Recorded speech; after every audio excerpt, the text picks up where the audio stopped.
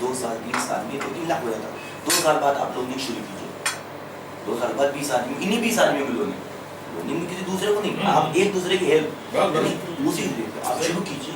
اور پھر اس کے بعد یہ جو 500 روپے مہینہ یہ کنٹینیو رہے, یہ کنٹینیو چلتا رہے گا. تو ہماری ایک تو ہمارا اپنا پیسہ جمع ہوا, خدا نخواستہ کل کو ہم مر گئے تو ایک اماؤنٹ جو ہے 1 لاکھ 2 لاکھ 3 لاکھ روپے کا ہماری فیملی امیڈیٹلی مل جائے گا. سمجھ رہے ہیں, بہترین کانسیپٹ ہے. کانسیپٹ عام کریے, خاص کر مسلمانوں میں تو بہت ضروری ہے. عام کریے, یعنی عام کی یعنی اپنے سرکل میں اتنی بڑی فیملی ہے, الحمدللہ سب اچھے, ویسی بات نہیں ہے, لیکن یہ چیز بھی اگر میں نے شروع کیا تو شک کی نگاہ سے دیکھنے لگتے لوگ. یہ ہوتا ہے, ان کا کیا فائدہ ماشاءاللہ سے فیملی کے ممبرز بہت ہے. پوری ہمارے بابا ایک بات بولتے تھے, ہماری نصیحت کرتے تھے, سمجھے دیکھو اگر کوئی 100 روپے کما رہا ہے, انہیں 99 روپے خرچ کرا, اور کوئی 1000 روپے کما رہا ہے, انہیں 150 روپے خرچ کرا, اس میں بڑا آدمی کون ہے؟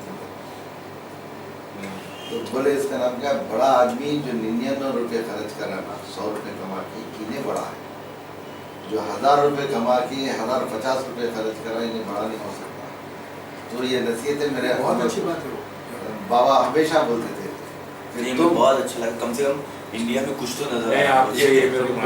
میں بہت مایوس تھا, اس لیے باتیں کرو جو کنڈیشن ہے ہمارے سوال میں پہلے بتایا نہیں آپ نے, نہیں بتایا فرسٹ ٹائم, یہ نہیں بتایا, یہ نہیں بتایا, صرف اتنا ہی بتاتے رہے. افتخار بھائی میرے گاڑیاں چل رہی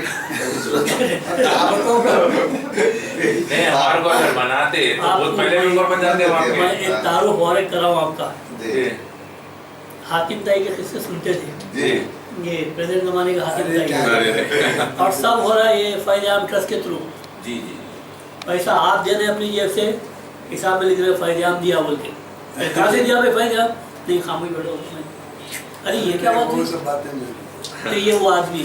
تو ان کو اللہ میاں کیوں ہمت دے دے گا مجھے بتائیے. نہیں بالکل پرسنلی بھی اللہ ان کو ترقی دے گا, پرسنلی بھی. یہ ہے شادی فیض عام ٹرسٹ ہاں, اور ایک صاحب جو فیض عام ٹرسٹ سیکولر ایک یہ ہے آرگنائزیشن ہے جو ایجوکیشن پہ کام کرتی ہے. جی زیادہ تر میں نے ہمارے اسکول ایجوکیشن خاص طور سے وہاں بھی یہ مسلمانوں میں اپنا دیکھیے سب کانسیپٹ میرا وہ اس کو سامنے رکھتے ہوئے شروع کیا کہ یہ ایجوکیشن کا بھی بہت بڑا مسئلہ ہے. تعلیم موسٹ امپورٹنٹ ہے تعلیم.